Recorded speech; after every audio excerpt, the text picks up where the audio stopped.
दर से, हिसाब से, के हिसाब से, के दर से पास किताब हो या ना हो, तुम्हें ये पाठ याद करना कुछ भी हो, मैं बदला जरूर याद करे या ना करे, मैं उसे जरूर याद करूंगा। ऐसे वाक्य आपके बीच आते हैं तो आप कंफ्यूज हो जाते हैं, आपको लगता है कितना टफ सेंटेंस में कैसे ट्रांसलेट करूंगा। आज के इस वीडियो में मैं बात करने वाला हूं ऐसे ही वाक्यों को अंग्रेजी में कैसे आप ट्रांसलेट करेंगे बिना किसी व्याकरण में। मेरे दोस्त नमस्कार, मैं सुनील सर एक बार फिर से आप सबका स्वागत करता हूं अपने YouTube चैनल सनराइज वाले सुनील सर। अभी तक आपने हमारे चैनल को सब्सक्राइब नहीं किया है तो प्लीज चैनल को सब्सक्राइब कर लें। यहां इस चैनल पे आपको अंग्रेजी सीखने का बहुत ही गोल्डन अवसर मिल रहा है, आप इस अवसर का लाभ लें। घर बैठे 30 दिन के अंदर अंग्रेजी बोलना सीखें। इस 30 दिन की सीरीज के आज के 14वें दिन में मैं बताने वाला हूं ऐसी आसान ट्रिक, ऐसे रेडीमेड सेंटेंस आप बहुत जबरदस्त अंग्रेजी बोल पाएंगे बिना किसी ग्रामर के रूल को जाने, बिना किसी ग्रामर के डर। ज्यादा समय ना लेते हुए चलिए शुरू करते हैं आज का ये वीडियो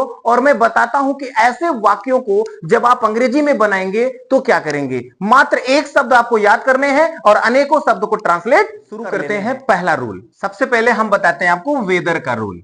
जैसे अगर आपने सेंटेंस कहा कि वह मुझे याद करे या ना करे, मैं उसे कभी भूल नहीं सकता। तुम्हारे पास किताब हो या ना हो, तुम्हें यह पाठ याद करना पड़ेगा। अगर इस तरह का सेंटेंस आप बोलते हैं तो आपको बस एक वर्ड याद करना है, वेदर।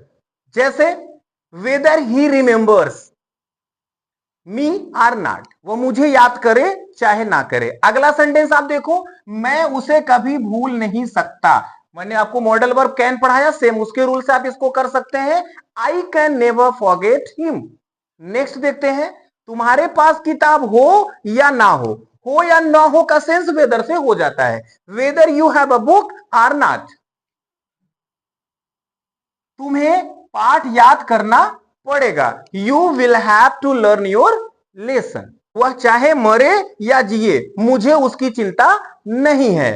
वह खाए या ना खाए मैं उसकी परवाह नहीं करता हूं। इसी तरीके से इन दोनों का भी आप ट्रांसलेट करके हमको कमेंट करके बताएं। आई होप वेदर का यूज आपको समझ में आया होगा। आगे आपको बताते हैं अगला यूज हम बताते हैं आपको what ever. What ever means जब हिंदी में आ जाए कुछ भी हो जाए, जो कुछ भी, ऐसे सेंस में आप व्हाट एवर का प्रयोग करेंगे। एग्जाम्पल से समझते हैं, जैसे चाहे कुछ भी हो मैं अपना सिद्धांत नहीं बदल सकता। तो व्हाट एवर में हैपन, कुछ भी हो जाए, I can't change my principle. कुछ भी हो मैं बदला जरूर लूंगा। Whatever may happen I shall certainly take revenge. अच्छा एक चीज और आपको बता दें, जहां व्हाट एवर का प्रयोग हो रहा है वहां पे आप व्हाट मे का भी प्रयोग कर सकते हैं। जैसे आप इस सेंटेंस को ऐसे भी बोल सकते हैं, कम व्हाट मे, अगला सेंटेंस वैसे का वैसे होगा, आई कांट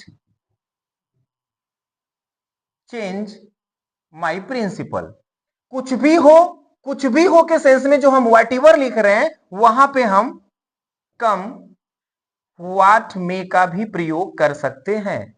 मैं बदला जरूर लूंगा, आई शैल सर्टेनली टेक रिवेंज। तो मीन्स जहां पे हम व्हाट एवर का प्रयोग कर रहे हैं वहां पे आप कम व्हाट मे का भी प्रयोग कर सकते हैं। आई होप ये आपको समझ में आया। सेंटेंस कहा, तुम चाहे जो कुछ कहो मैं उस पर विश्वास नहीं कर सकता।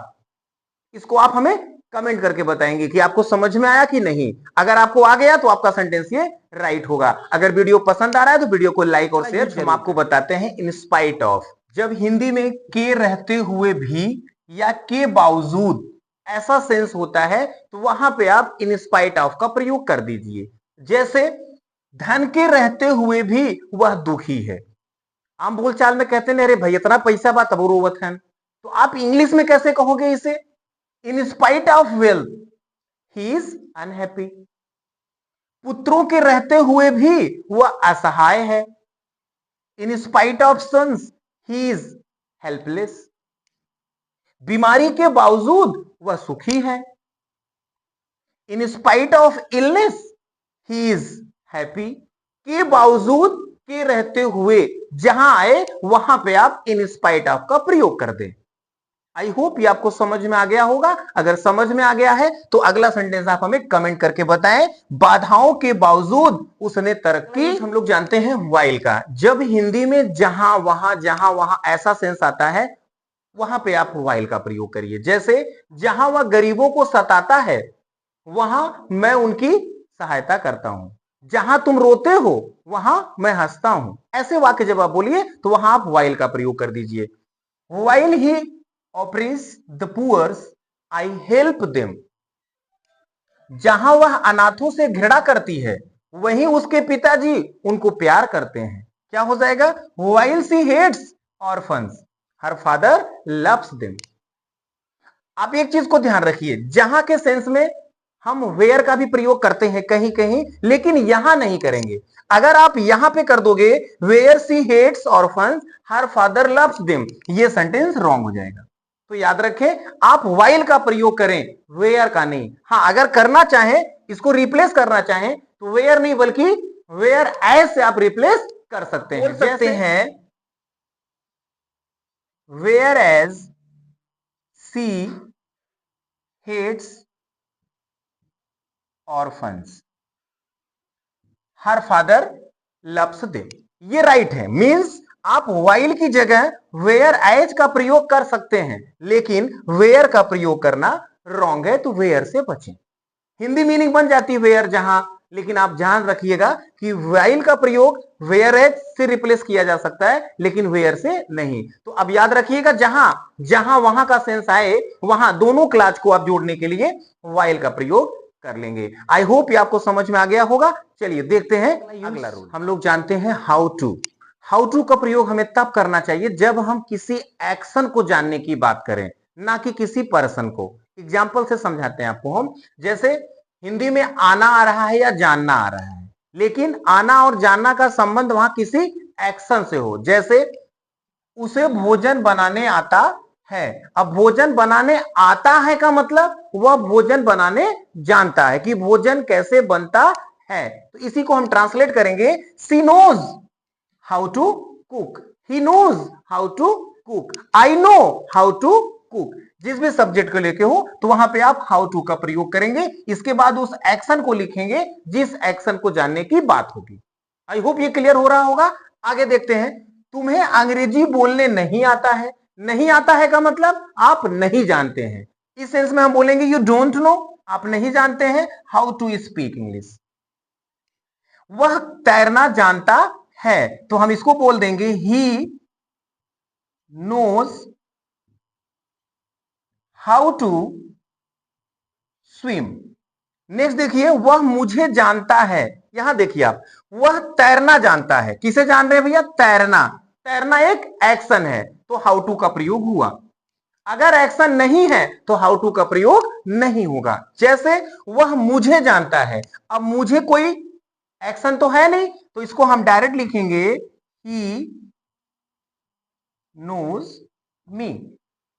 अगर किसी पर्सन को जानने की बात है, नाउन प्रोनाउन की बात है, तो वहां पे आप डायरेक्ट नो के बाद उस ऑब्जेक्ट को लिख देंगे। लेकिन अगर किसी एक्शन की बात हो रही है तो वहां पे आप हाउ टू का प्रयोग करेंगे। जैसे वह कार चलाना जानता है या उसे कार चलाना आता है। उसे कार चलाना आता है या वह कार चलाना जानता है, दोनों का मतलब एक है। आप इसको हमें कमेंट करके बताएं। और हाँ, अगर वीडियो पसंद आ रहा है तो लाइक। हम लोग जानते हैं जैसे जाते हुए, खाते हुए, पढ़ते हुए, लिखते हुए, ऐसे हम बहुत से वाक्य बोलते हैं अपने डेली रूटीन की लाइफ में। तो अभी क्या करना है, मैं एक एक करके आपको बताता हूं कि इनको कैसे आप आसानी से अंग्रेजी में बना लेंगे। जैसे हमने कहा मैंने उसे गाते देखा या मैंने उसे गाते हुए देखा, तो सेंटेंस बनेगा आई सा हिम सिंगिंग। आप आईएनजी लगा दें, या I saw him sing. Infinitive, bare infinitive without to का भी प्रयोग आप कर सकते हैं। ग्रामेटिकली ये दोनों सेंटेंस राइट हैं। क्या आप मुझे इन दोनों सेंटेंस में कुछ डिफरेंस बता सकते हैं? अगर हां तो प्लीज कमेंट करके जरूर बताएं। वीडियो को पॉज करें, कमेंट करें, फिर वीडियो को आगे देखें। मैं आपको बताता हूं इन दोनों में क्या अंतर है।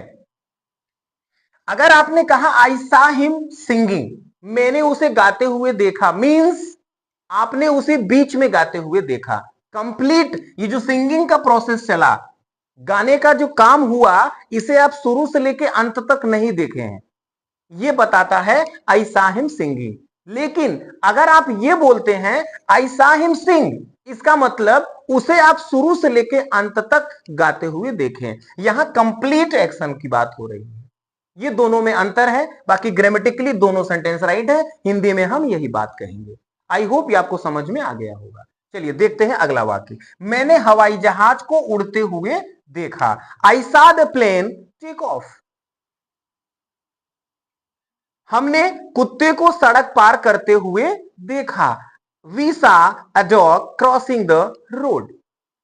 आई होप ये आपको समझ में आ रहा होगा।